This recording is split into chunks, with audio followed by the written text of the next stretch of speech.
सबसे पहले कौन सा आरंभ करते हैं? स्वर संधि। हेडिंग डाल लीजिएगा, स्वर संधि। ये किसे कहा जाता है? तो इसकी मैं एक शॉर्ट फॉर्म में परिभाषा लिखना चाहूं तो मैं ऐसे लिख सकता हूं या नहीं, आप बताएं जरा। स्वर प्लस स्वर। बिल्कुल मित्रों, ये इसकी परिभाषा हो गई। अब पूरी लाइनों से हमें बचना है। कितनी लाइनें लिखते रहेंगे? हाँ, और ये याद नहीं करने की ट्रिक नहीं है, एक मेथड हो चुका है कि स्वर संधि की परिभाषा क्या होती है? स्वर प्लस स्वर, अर्थात योग के चिन्ह के दोनों तरफ क्या होंगे? स्वर होंगे। अब इसी को आप परिभाषा के शब्दों में भी बोल सकते हो। कैसे? जैसे हमने मूल परिभाषा संधि की पढ़ी है, वर्णों के योग से होने वाले बदलाव को संधि कहते हैं। वर्णों के योग से होने वाले बदलाव को क्या कहते हैं? संधि कहते हैं। तो आप इसे उस परिभाषा में जोड़िए, स्वर वर्ण के साथ स्वर वर्ण के योग से होने वाले बदलाव को स्वर संधि कहते हैं। अर्थात कम शब्दों में अगर परिभाषा बोलना चाहें या इस परिभाषा को और छोटा करके बोलना चाहें तो हम ये कह सकते हैं क्या?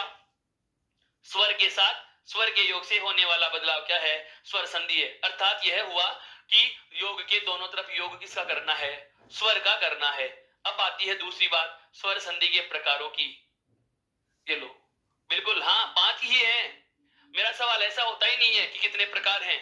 बिल्कुल, मैं तो ऐसे प्रश्न पूछूंगा भी नहीं आपके कि स्वर संधि के प्रकार कितने होते हैं। मैं आपको इतना जरूर कहूंगा कि हाँ, इनका पता रहना चाहिए। बहुत बार ऐसे हो जाता है कि प्रश्न ऊपरी पूछ लिया जाता है कि स्वर संधि के भेद कितने होते हैं। जैसे पूछा गया प्रश्न है बहुत बार, मैंने एक बार पहले भी चर्चा की थी, विशेषण के प्रकार पूछ लिए गए थे। विशेषण के कितने प्रकार होते हैं और विकल्प में 4 और 5 दोनों मिल रहे थे हमें। हाँ बिल्कुल, जो गाइड पढ़ने वाले विद्यार्थी हैं जरा ध्यान दें, विशेषण के हमें ज्यादातर पुस्तकों में जो ऐसे गाइडें हमें मिलती है इनमें हमें 4 ही प्रकार देखने को मिलते हैं।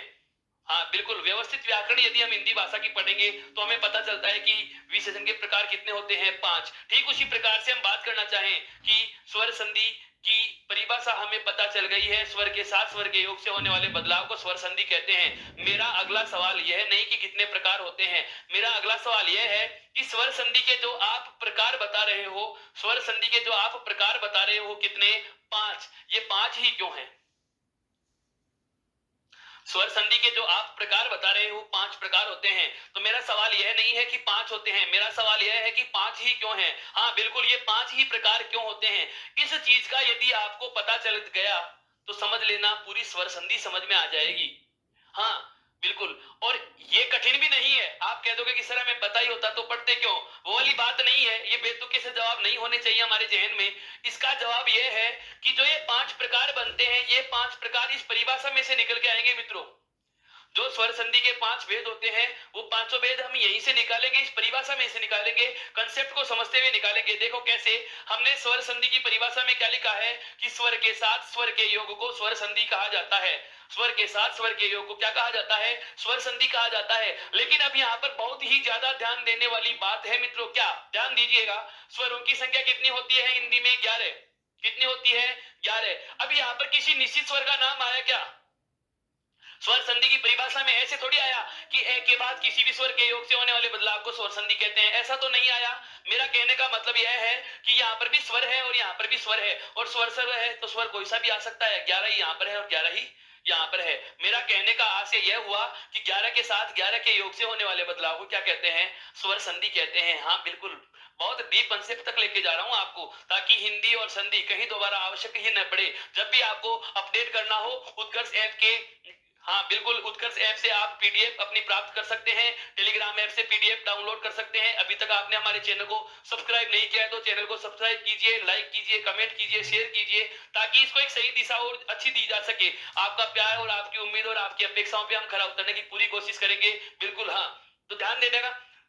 स्वर संधि की परिभाषा में हम क्या पढ़ रहे हैं? स्वर के साथ स्वर के योग को हमने स्वर संधि कहा। अब स्वर के साथ स्वर के योग को हम स्वर संधि कह रहे हैं, लेकिन यहाँ पर मैं पर्टिकुलर किसी निश्चित स्वर की बात तो कर ही नहीं रहा ना।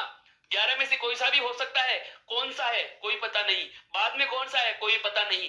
तो पहले भी 11 में से कोई सा हो सकता है मित्रों, और बाद में भी 11 में से कोई सा हो सकता है। अगर मैं ये कह देता कि ए के बाद किसी भी स्वर के योग से होने वाले बदलाव को स्वर संधि कहते हैं, तो यह परिभाषा ऐसे लिखी जाती, क्या? ए प्लस स्वर, ये ऐसे ही लिखी जाती। इसका मतलब यह हुआ कि ए के साथ किसी भी स्वर के योग से होने वाले बदलाव को क्या कहते हैं? स्वर संधि। पर ऐसा तो मैंने कहा ही नहीं, मैंने तो ये कहा है कि पहले भी क्या है? कोई भी स्वर, और बाद में भी क्या है? कोई भी स्वर। स्वर के साथ में योग किसका होगा साहब? स्वर का होगा। अब कौन सा है पता नहीं। अब इस चीज का पता लगाने के लिए मैं आपको यह कह रहा हूं क्या कि 11 ही तो पहले हो सकते हैं और 11 ही बाद में हो सकते हैं। ये लॉजिक समझना है दोस्तों। इस लॉजिक को समझोगे तो ही आप ये बता पाओगे कि ये 5 ही प्रकार क्यों बनते हैं, 6 प्रकार क्यों नहीं बनते, और ये 5 प्रकार कौन कौन से बनते हैं और वही क्यों बनते हैं। सारे कारणों का पता लगेगा। स्टेप वाइज चरण वाइज चरण चलेंगे। हाँ बिल्कुल, हम क्रम से ही पढ़ रहे हैं, एक एक बिंदु को नियमित क्रम से पढ़ रहे हैं। लगातार हमारी नियमित क्लासें चल रही हैं, नियमित कक्षाओं का आयोजन किया जा रहा है। इसकी वजह यही है कि नियमितता बनी रहे। और यह टॉपिक मैंने इसीलिए लिया कि वर्ण विचार से जुड़ता हुआ बिंदु है, तो संधि पहले ही पढ़ा रहा हूं, ताकि हाल ही में जो हमने इसके ठीक पूर्व के लेक्चरों में हमने जो वर्ण विचार के संदर्भ में वर्णमाला पढ़ी है, जो स्वर और व्यंजन पढ़े हैं, वो हमारे ताजा के ताजा इसमें प्रयुक्त किए जा सके। और जैसे ही सीखा हुआ ज्ञान यदि विद्यार्थी व्यवहार में प्रयोग में ले लेता है तो मैं मानता हूं कि वह स्थायी हो जाता है। हाँ आप भी मानते हैं, आप भी तो विद्वान हैं, विदुषी हैं। बिल्कुल, सीखा हुआ ज्ञान यदि हम प्रयोग में ले लेंगे कि हमने वर्ण विचार में वर्ण सीखे हैं, स्वर क्या है, व्यंजन क्या है, उनके क्या प्रकार हैं, और अब हम उनका यहाँ पर प्रयोग कर लेंगे तो वो वर्ण विचार हमारा स्थायी हो जाएगा। और जैसे ही संधि को हम उपसर्ग और प्रत्यय में और शब्द शुद्धि में प्रयुक्त करेंगे तो ये संधि वाला ज्ञान हमारा स्थायी हो जाएगा। तो नई चीजें जानते भी चलेंगे और आगे बढ़ते भी चलेंगे। तो क्या मैंने कहा, स्वर के साथ स्वर के योग को क्या कहा, स्वर संधि कहा है। और स्वरों में 11 ही पहले हो सकते हैं और 11 ही बाद में हो सकते हैं। अर्थात 11 के साथ योग किनका करना है, हमें 11 का योग करना है। 11 स्वरों के साथ 11 स्वरों का योग करना है। तो मैं इस पूरी लाइन को एक शब्द एक वाक्य बनाते हुए कह सकता हूं कि नहीं, कि प्रत्येक स्वर 11 में से कोई सा भी है, प्रत्येक का मतलब हर एक, प्रत्येक स्वर अपने आप से भी योग करेगा और शेष रहे 10 से भी योग करेगा। 11 को तो तभी 11 से जोड़ पाएंगे।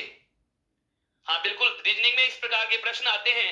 एक कक्षा में 40 विद्यार्थी बैठे हैं, प्रत्येक विद्यार्थी स्वयं के साथ हर एक विद्यार्थी से हाथ मिला रहा है। आते हैं ना इस प्रकार के प्रश्न, ये इसी प्रकार का। हाँ, ये आरएस प्री में भी पूछा जा सकता है। ऐसे प्रश्न होते हैं, बहुत अच्छे स्तरीय प्रश्न होते हैं। क्या कि एक स्वर स्वयं के साथ भी योग कर रहा है और स्वयं के साथ शेष रहे अन्य सभी स्वरों के साथ भी योग कर रहा है। तो मैं आपसे पूछूंगा, बताओ कुल कितने बार योग हो जाएंगे। ऐसे समझिए, स्वर कितने हैं, 11। स्वर कितने हैं, 11। कौन कौन से हैं, मैं लिख रहा हूं, ए, आ, ई, बड़ी ई, उ, री, ए, ऐ, ओ और औ।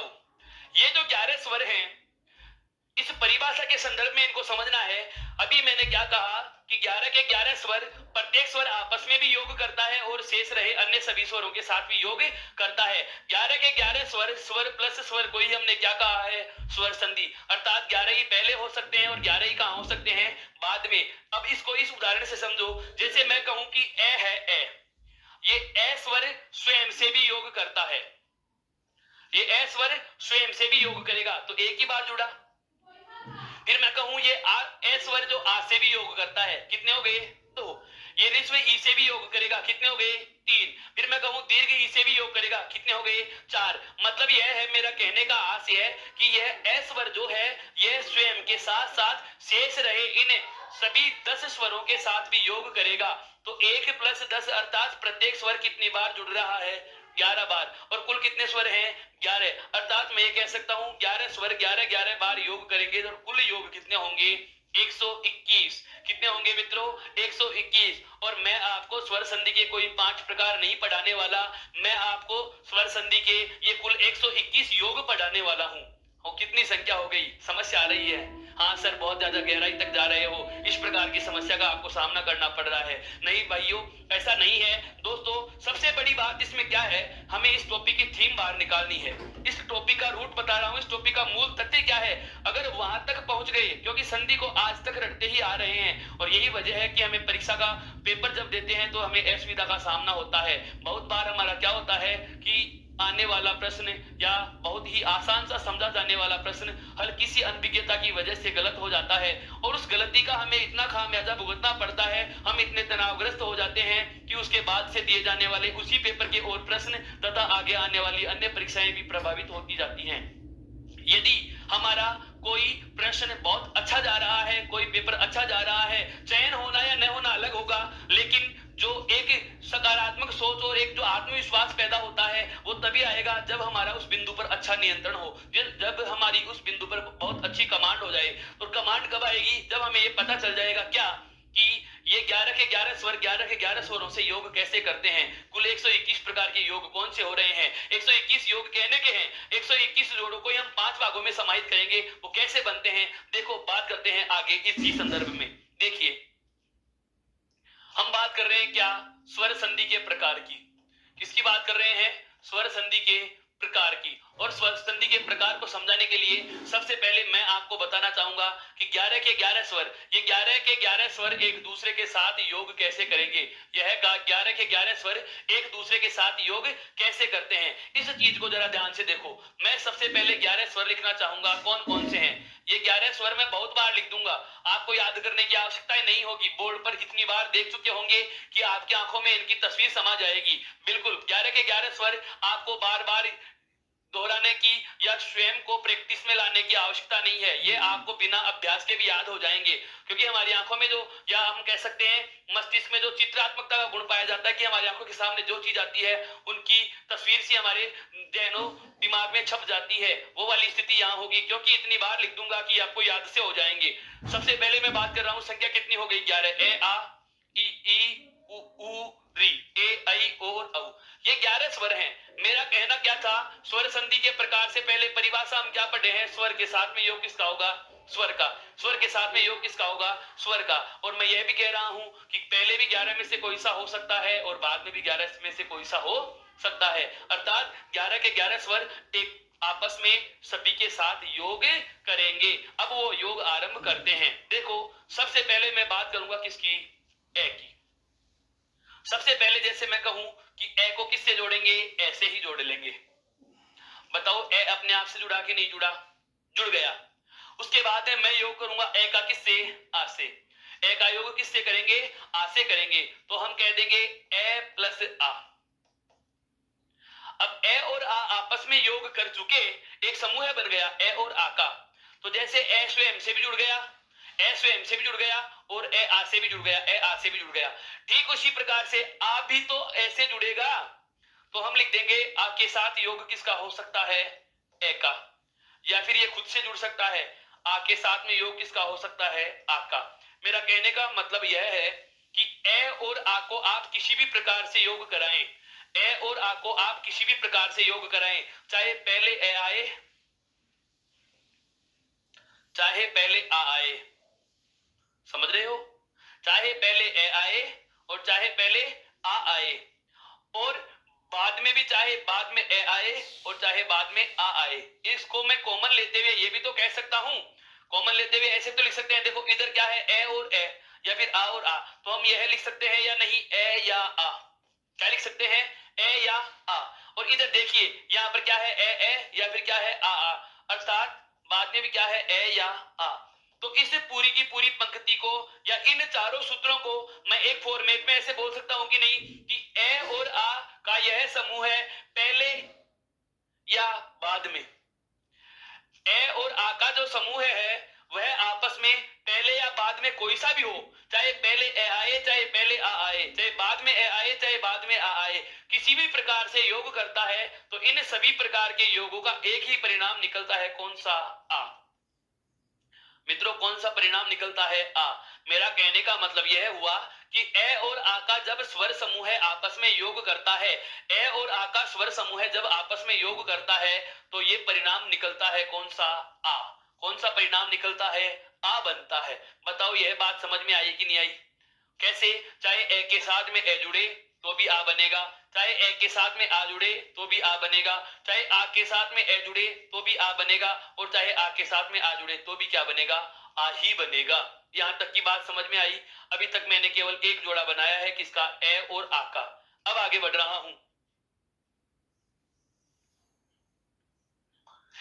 जिस प्रकार से हमने ए और आ को आपस में योग करा के आ बनाया है, ठीक उसी प्रकार से मैं कहूं कि ऋस्व ई और दीर्घ ई, ऋस्व ई और दीर्घ ई, ऋस्व ई और दीर्घ ई, ये दोनों की दोनों स्वर चाहे छोटी ई के साथ में बड़ी ई जुड़े, समझना, चाहे छोटी ई के साथ में बड़ी ई जुड़े, चाहे बड़ी ई के साथ में छोटी ई जुड़े, दोनों चीजें बहुत अच्छे से समझना।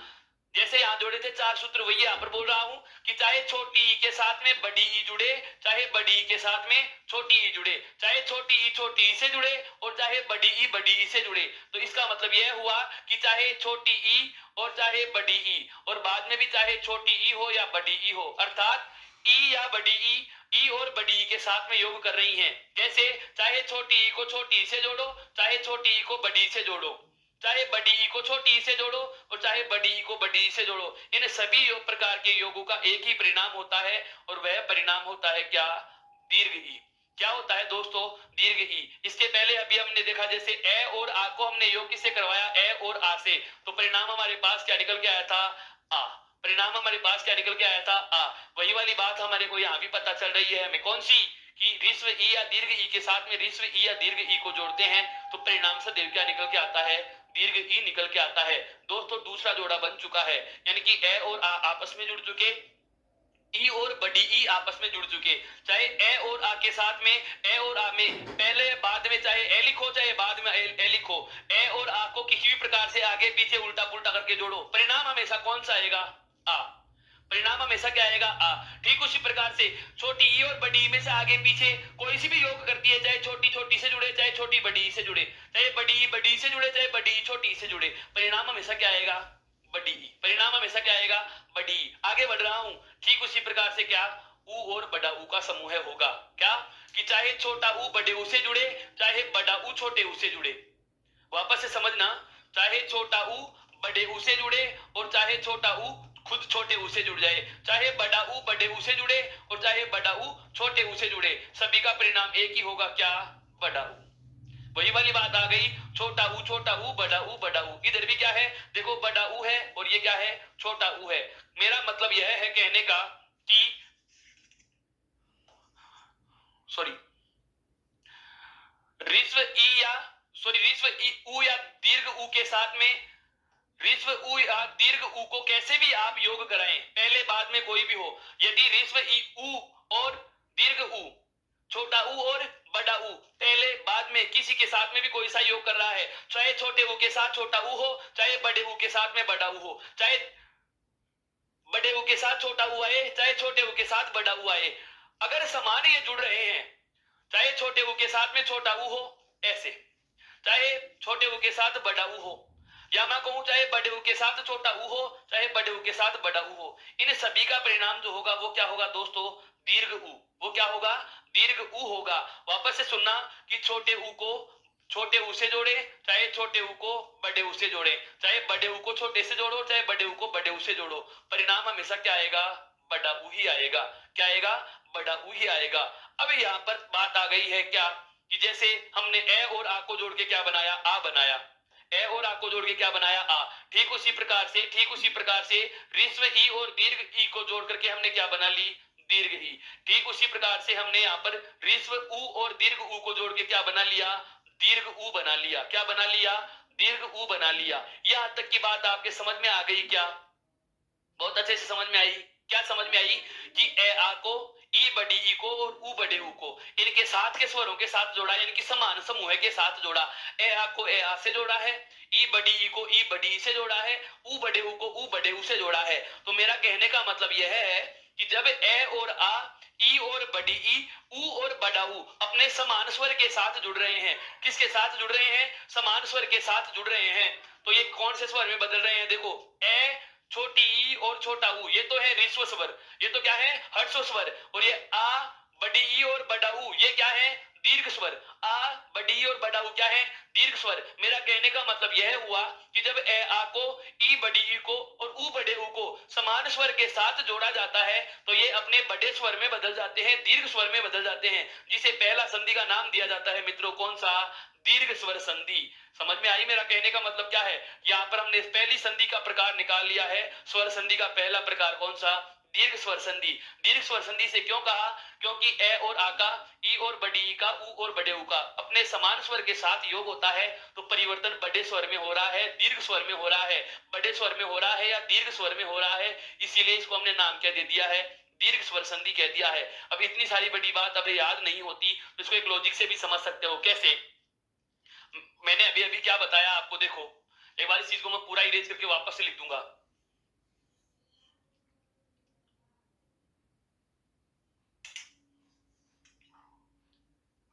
हमने क्या देखा है कि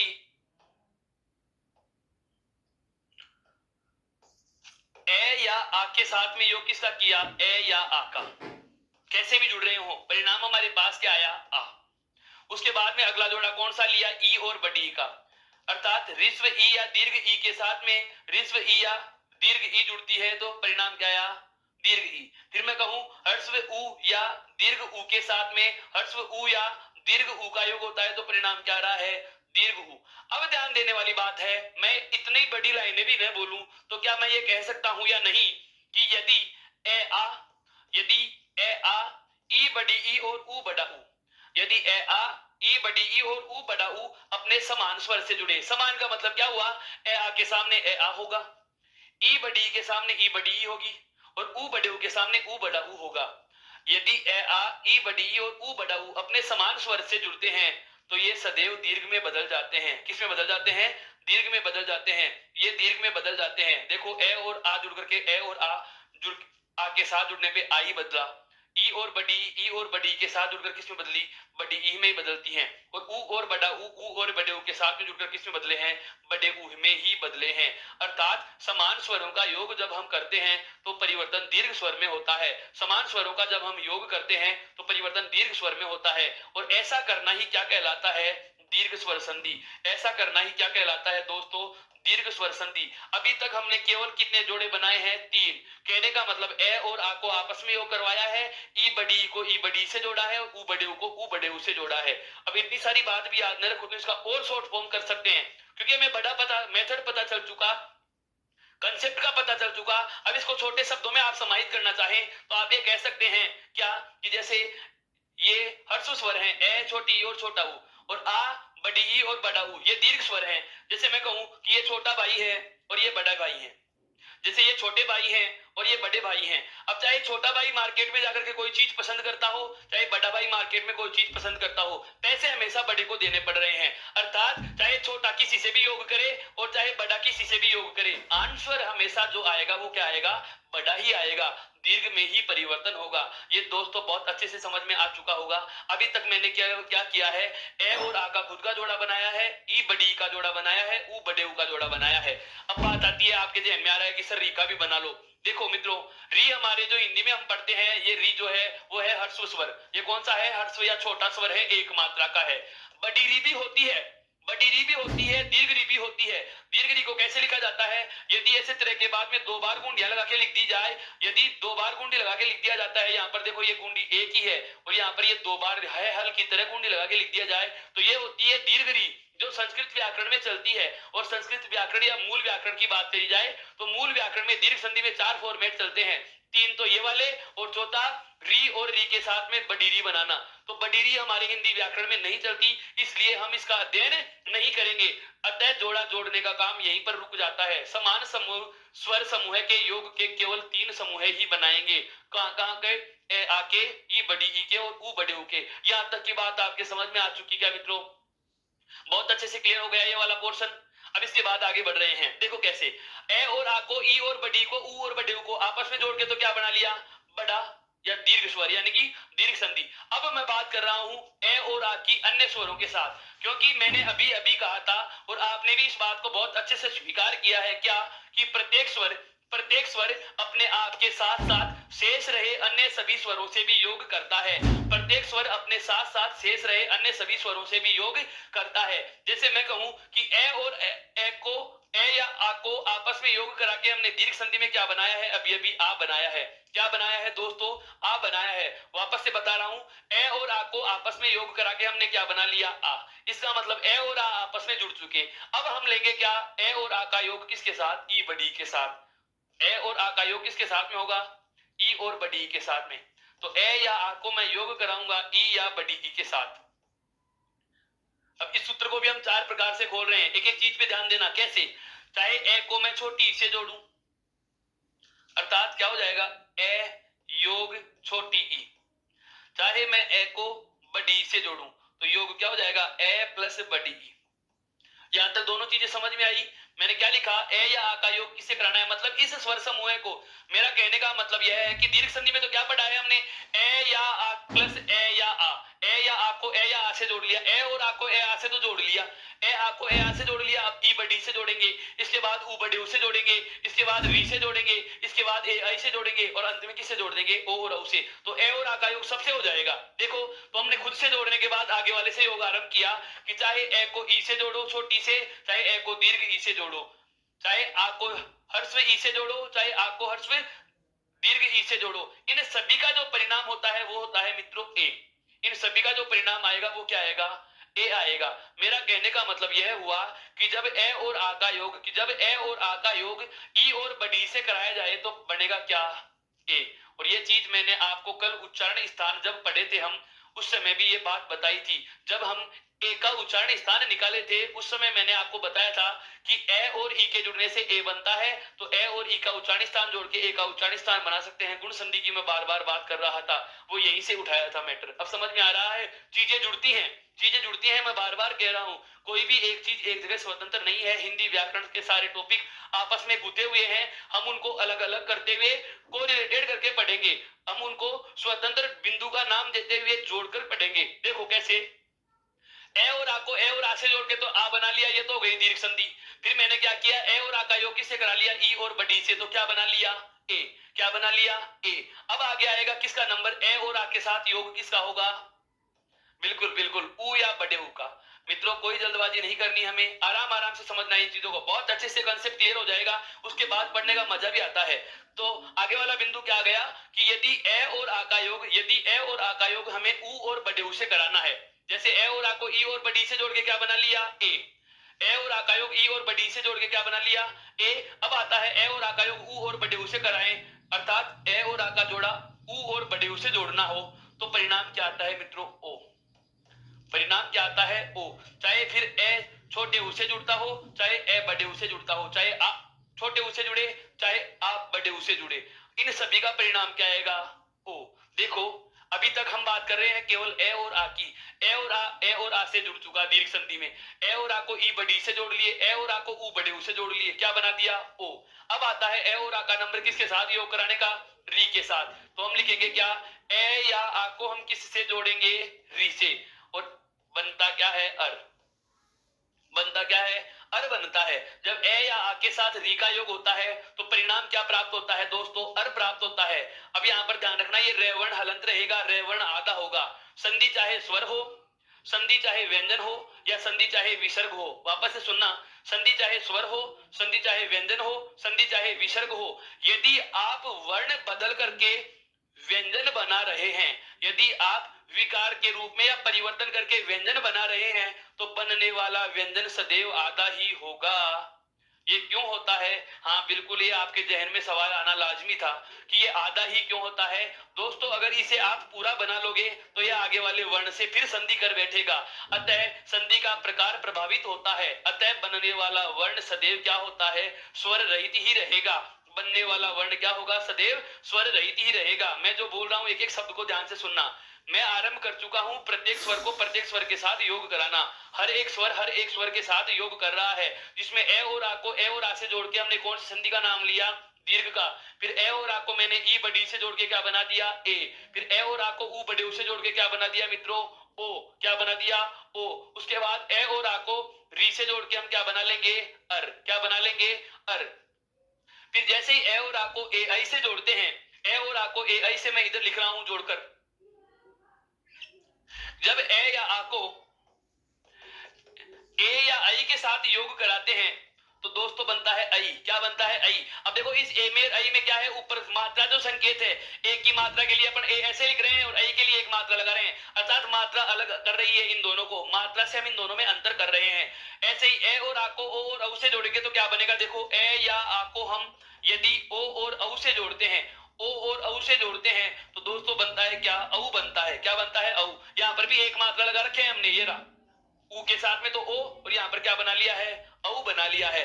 तो अब आपसे मेरा एक सवाल है दोस्तों, आप मुझे बताएं क्या ए और आ का योग सभी स्वरों के साथ हो चुका, हाँ बिल्कुल, हाँ आपका कहना सही है कि सभी स्वर सभी स्वरों से जुड़ रहे हैं, लेकिन अभी सभी स्वर सभी स्वरों के साथ योग नहीं किए, केवल एक ए और आ का स्वर समूह ऐसा है जो सभी के साथ जुड़ रहा है। मैं आपसे पूछ रहा हूं कि जो मैंने इनको जोड़ने का कार्य किया आपके सहयोग से, क्या आप बताएं, ए और आ का योग सभी स्वरों के साथ हो चुका क्या? बिल्कुल हो चुका है। देखो कैसे, ए और आ को ए और आ से योग करवाया तो क्या बना? आ। क्या बना? आ। फिर ए और आ को ई बड़ी से जोड़ के क्या बना लिया? ए। ए और आ को ऊ बड़े ऊ से जोड़ के क्या बना लिया? ओ।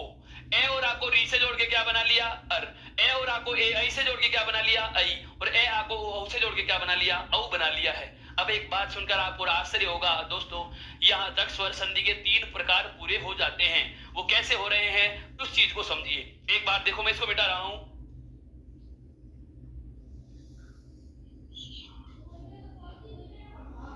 केवल मैं ए और आ के संदर्भ में बात करूंगा। क्या सबसे पहले हमने योग करवाया है ए या आ का योग ए या आ से, और बनाया क्या? आ। मित्रों, यह कौन सी संधि में बना है? दीर्घ संधि में। यह कौन सी संधि में बना है? दीर्घ संधि में। उसके बाद में हमने क्या आरंभ किया? ए या आ का योग किया है ई और बड़ी ई से, और बना क्या? ए। फिर उसके बाद हम क्या करें? ए और आ का योग किसके साथ किए? ऊ या बड़े ऊ के साथ, और बना क्या? ओ। बना क्या है? ओ बना है। उसके बाद में हमने क्या किया है? ए या आ का योग किसके साथ किया? री के साथ। किसके साथ किया? री के साथ, और बना क्या? अर। इधर प्रथम पद के रूप में जो अंतिम वर्ण है वो सदैव ए या आ ही है।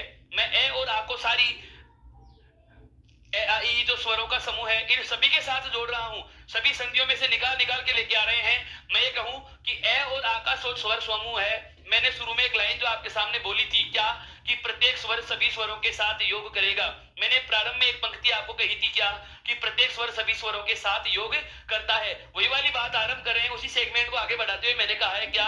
कि देखो, ए और आ को सबसे पहले मैंने जोड़ा ए आ से, फिर उसके बाद जोड़ दिया ई बड़ी से, फिर उसके बाद जोड़ दिया ऊ बड़े ऊ से, फिर जोड़ लिया किससे? री से। अब आता है आगे कौन? ए या आ के साथ योग किसका हो जाएगा? ए और आई का। और परिणाम क्या आएगा दोस्तों?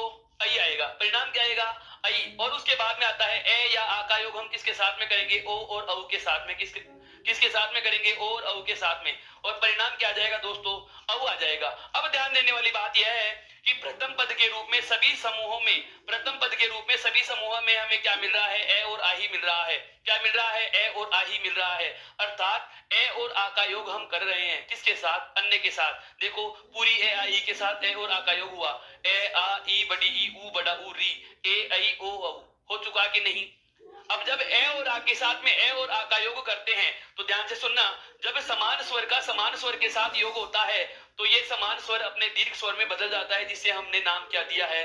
दीर्घ संधि। जिसे हमने नाम क्या दिया है? दीर्घ संधि। अब आता है अगला, क्या? कि यदि ए और आ का योग ई और बड़ी के साथ कराते हैं तो बनता है क्या? ए। ए और आ का योग ऊ और बड़े के साथ में कराते हैं तो बनता है क्या? ओ। और ए और आ का योग जब री के साथ में कराते हैं तो बनता है क्या? अर। और ये तीनों के तीनों परिणाम जो होते हैं वो कौन सी संधि के तहत परिणाम होते हैं? गुण संधि के तहत। कौन सी संधि के सामने नाम आ गए? गुण संधि का। गुण संधि गई। अब मैं आपसे पूछूं परिभाषा क्या होगी, तो परिभाषा भी यहीं से बोल सकते हैं। परिभाषाएं कोई अलग से थोड़ी ना आ रही है, कंसेप्ट क्लियर होता जा रहा है, परिभाषा स्वयं बनाएंगे। कैसे? दीर्घ संधि की परिभाषा क्या होगी? कि यदि ए आ ई बड़ी और ऊ बड़ा ऊ अपने समान स्वर के साथ जुड़ रहा था, दीर्घ में बदल रहा था, दीर्घ संधि कहते हैं। वो वाली बात क्लियर हो गई थी बहुत अच्छे से। अब बात करते हैं गुण संधि किसे कहा जाता है, गुण संधि की परिभाषा क्या होगी। तो आप कहोगे कि यदि ए आ के साथ, यदि ए आ के साथ ई बड़ी ई ऊ बड़ा ऊ व री का योग हो, यदि ए आ के साथ ई बड़ी ई ऊ बड़ा ऊ व री का योग हो, यदि ए आ के साथ ई बड़ी ई ऊ बड़ा ऊ और री का योग हो, तो ये क्रमशः ए और अर में बदल जाते हैं, जिसे क्या कहा जाता है? गुण संधि कहा जाता है। जिसे क्या कहा जाता है दोस्तों? गुण संधि कहा जाता है। अब उसके बाद में हम क्या करेंगे? ए और आ का योग ए और आई के साथ में करवाया तो क्या बना? आई। और जब ए और आ का योग अंतिम स्वर समूह है ओ और औ के साथ में करवाया तो क्या बना? औ। अब यहाँ पर अंतर देखो, यहाँ ए एक मात्रा के बिना संकेत के है और यहाँ पर एक मात्रा संकेत है। यहाँ पर एक है तो यहाँ पर कितनी लगा दी? 2। अर्थात इसकी तुलना में इन पर हमने मात्रा बढ़ा के लिखी है, और बढ़ाने का पर्याय जो पर्यायवाची होता है वो क्या होता है दोस्तों? वृद्धि। क्या होता है दोस्तों? वृद्धि। अर्थात ये कौन सी संधि के तहत आ जाएंगे? वृद्धि संधि के अंतर्गत। हमने अब तक 3 संधियों के नाम का पता लगा लिया है। जो स्वर संधि के 5 प्रकार हैं उसमें आरंभिक 3 नाम हमारे सामने आ चुके हैं, लेकिन स्वर समूह के योग की बात की जाए तो केवल एक स्वर समूह का योग हुआ है। कौन से का? ए और आ का। वापस से बोल रहा हूं, वृद्धि संधि की परिभाषा क्या होगी?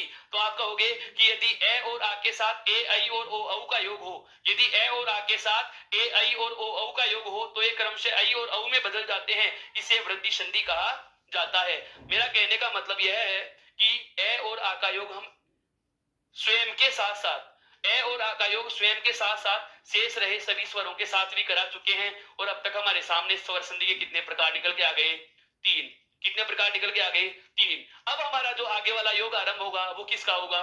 ई और बडी का। वो भी किसके साथ? अन्य सभी के साथ। फिर योग आरंभ होगा किसका? ऊ और बडेऊ का। किसके साथ? अन्य सभी के साथ। ऐसे ही री का भी योग सबसे होगा, ए आई का भी योग सबसे होगा, ओ औ का भी योग सबसे होगा। यहां तक की बात करने से पहले एक बार मैं अभी जो हमने वापस से देखें एक बार इसको, संधि वाला जो बिंदु है हमने आरंभ किया है, इसको समझिए।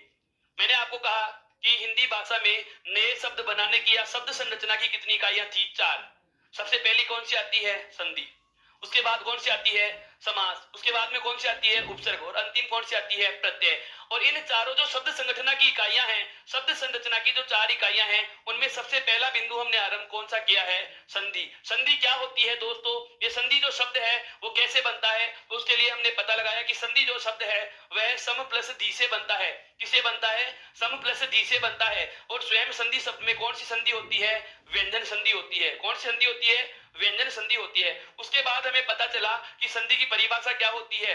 दो वर्णों के योग से होने वाले बदलाव का नाम क्या होता है? संधि। और वर्णों का योग कहां होता है? प्रथम पद का अंतिम और दूसरे पद का पहला वर्ण यदि जुड़ रहे हो तो वहां क्या हो जाती है? संधि हो जाती है, लेकिन बदलाव होना चाहिए। उसके बाद ही मैंने एक साथ में एक चीज और बताई थी कि यदि संधि शब्द का विलोम शब्द पूछा जाए तो जवाब क्या होगा? विग्रह। और अन्य जवाब क्या हो सकता है? विच्छेद। अन्य जवाब क्या हो सकता है? विच्छेद। उसके बाद में हमने बात की कि संधि के प्रकार कितने होते हैं? आपका जवाब था 3। लेकिन 3 प्रकार समझने से पहले मैं आपको बता रहा था कि जो परिभाषा कहती है कि वर्णों के योग से होने वाले बदलाव का नाम संधि है, यह वर्णों का योग जो था वो कितने प्रकार से हुआ है? इन 6 प्रकारों से। स्वर के साथ स्वर, स्वर के साथ व्यंजन, व्यंजन के साथ स्वर या व्यंजन के साथ व्यंजन, या स्वर विसर्ग के साथ स्वर या विसर्ग के साथ व्यंजन। और इन्हीं 6 प्रकारों से हमने कितने प्रकार निकाल लिए? 3। कि यदि दोनों तरफ स्वर का योग हो तो उसे स्वर संधि कहते हैं। स्वर के बाद व्यंजन आए, चाहे व्यंजन के बाद स्वर आए, चाहे व्यंजन के बाद व्यंजन आए, अर्थात चाहे बाद में आओ चाहे पहले आओ, चाहे दोनों तरफ व्यंजनों में से कहीं भी आपको व्यंजन मिले, तो संधि का प्रकार कौन सा होगा? व्यंजन संधि होगा। और विसर्ग के बाद चाहे स्वर आए चाहे विसर्ग के बाद व्यंजन आए, उसे क्या कहा जाएगा? विसर्ग संधि कहा जाएगा। उसके बाद मैंने बात आरंभ की थी सबसे पहले कौन सी संधि की? स्वर संधि की। तो स्वर संधि की परिभाषा क्या कह रही है कि जब दोनों तरफ स्वर ही स्वर का योग हो, अर्थात स्वर के साथ स्वर के योग से होने वाले बदलाव का नाम क्या होता है? स्वर संधि होता है। अब स्वर कितने होते हैं? 11। स्वर कितने होते हैं? 11। अर्थात 11 के साथ 11 का योग हमने पढ़ना आरंभ किया है। और 11 के साथ जो 11 का योग आरंभ किया उसमें हमने सबसे पहले आरंभ किया किसका? ए और आ का योग ए और आ के साथ में करवाया तो क्या बना? आ। ए और आ का योग ई और बडी के साथ में करवाया, क्या बनी? ए। ए और आ का योग ऊ और बडे के साथ में करवाया, क्या बना? ओ। ए और आ का योग री के साथ में करवाया, क्या बना? अर। ए और आ का योग ए आई के साथ में कराया, क्या बना? ए। या सॉरी आई। और ए और आ का योग ओ और औ के साथ में करवाया तो क्या बना? औ। और क्रमशः हमें 3 संधियों के नाम पता चल चुके हैं जिसमें आई दीर्घ, गुण और वृद्धि। अब आता है आपके जो आगे वाला क्रम कि ई और बडी को भी अन्य स्वरों के साथ हमें जोड़ना है। जिस तरीके से हमने ए और आ का योग सभी स्वरों से करवाया है स्वयं के साथ साथ, ठीक उसी प्रकार से इन अन्य सभी स्वरों को भी स्वयं के साथ साथ सभी स्वरों से जोड़ेंगे जो आगे वाली क्लास में आरंभ करेंगे। आज के लिए इतना ही दोस्तों। ये कैसा लगा आपको? बहुत अच्छे से समझ में आ रहा है? इसमें क्या आपके प्रश्न है? आप अपने कमेंट बॉक्स में जवाब दे सकते हैं। हाँ बिल्कुल, आपके सभी प्रश्नों का जवाब दिया जाएगा। और इसको लाइक और शेयर करना न भूलिए। यदि अभी तक आपने हमारे चैनल को सब्सक्राइब नहीं किया है तो सब्सक्राइब करो। ई उत्कर्ष ऐप को डाउनलोड नहीं किया, इंस्टॉल नहीं किया तो इंस्टॉल कीजिए। और टेलीग्राम ऐप से भी आप इनकी पीडीएफ प्राप्त कर सकते हैं। तब तक के लिए धन्यवाद।